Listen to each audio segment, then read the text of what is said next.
Et conférence de presse, donc version grand format pour le président Manuel Bompard. Qu'est-ce que le député marseillais de la France Insoumise que vous êtes attend de ce rendez-vous? Des annonces?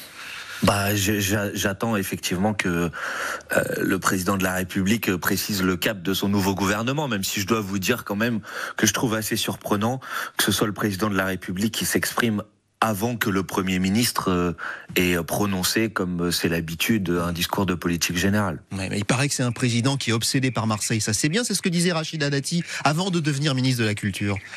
Oui, mais c'est aussi un président qui est obsédé par la communication. Ouais. Donc c'est facile de faire des coups de communication, de dire qu'on est amoureux de telle ou telle ville.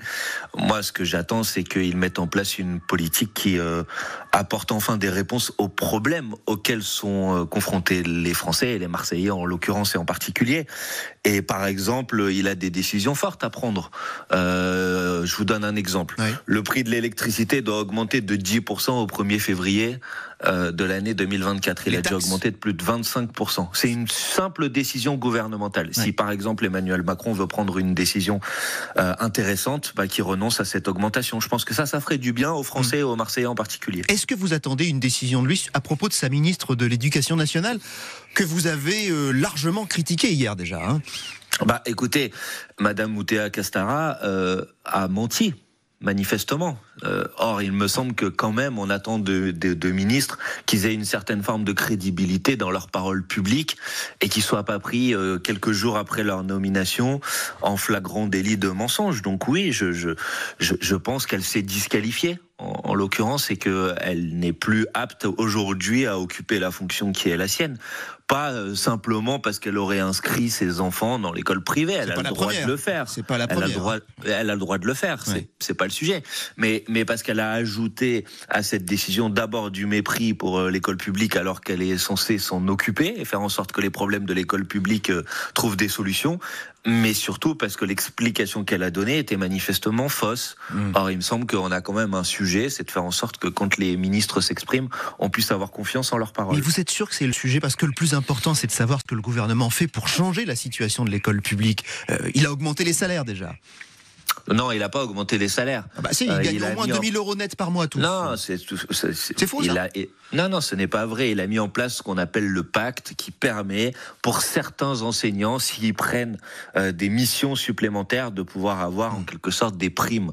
Or, c'est pas à la hauteur du sujet. Le sujet, c'est qu'aujourd'hui, les enseignants en France ont des rémunérations qui sont très largement inférieures à la moyenne des pays de ce qu'on appelle l'OCDE, qui sont la moyenne même à la moyenne des pays de l'Union européenne. Donc vous avez raison, les mensonges de Madame Moutea Castara, ce ne sont pas le seul sujet d'importance, j'en suis d'accord avec vous, mais ça pose quand même un problème. Pour le reste, effectivement, on attend maintenant, depuis des années et des années, que le président de la République et sa majorité arrêtent de casser l'école publique, augmentent les rémunérations, créent des postes d'enseignants supplémentaires. Il y a effectivement des problèmes de remplacement dans l'école publique, ils sont essentiellement dus au fait qu'il n'y a pas suffisamment de professeurs pour remplacer les professeurs qui sont absents.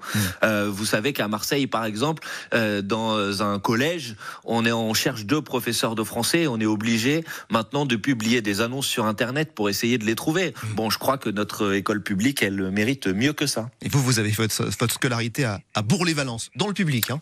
Exactement, moi j'ai fait toute ma scolarité dans le public, mais encore une fois, moi je veux pas pointer du doigt des gens qui décideraient d'aller mettre leurs élèves dans le privé. C'est pas mon choix, c'est pas y compris ma préférence idéologique, mais le sujet, c'est pas celui-là. Le sujet, c'est que vous ne pouvez pas dénigrer l'école publique sans dire quelles solutions vous proposez pour faire en sorte que les gens qui n'ont pas la chance de pouvoir, pour certains, aller se réfugier dans le privé quand ça se passe mal dans l'école publique, puissent avoir une éducation de qualité pour leurs enfants. Ça devrait être ça le rôle de la ministre. Manuel Bompard, vous êtes aussi coordinateur de la France Insoumise. Est-ce que la séance des questions au gouvernement à l'Assemblée tout à l'heure, ce sera houleux? Ça, vous savez le faire, vous, député LFI. Mais ce sera houleux ou calme? En fait, d'abord, je ne sais même pas vous dire à ce stade, pour vous expliquer comment ça fonctionne, s'il va y avoir vraiment une séance de questions au gouvernement. On n'a pas d'ordre du jour de l'Assemblée, on doit le savoir ce matin. S'il y en a une alors, s'il y en a une.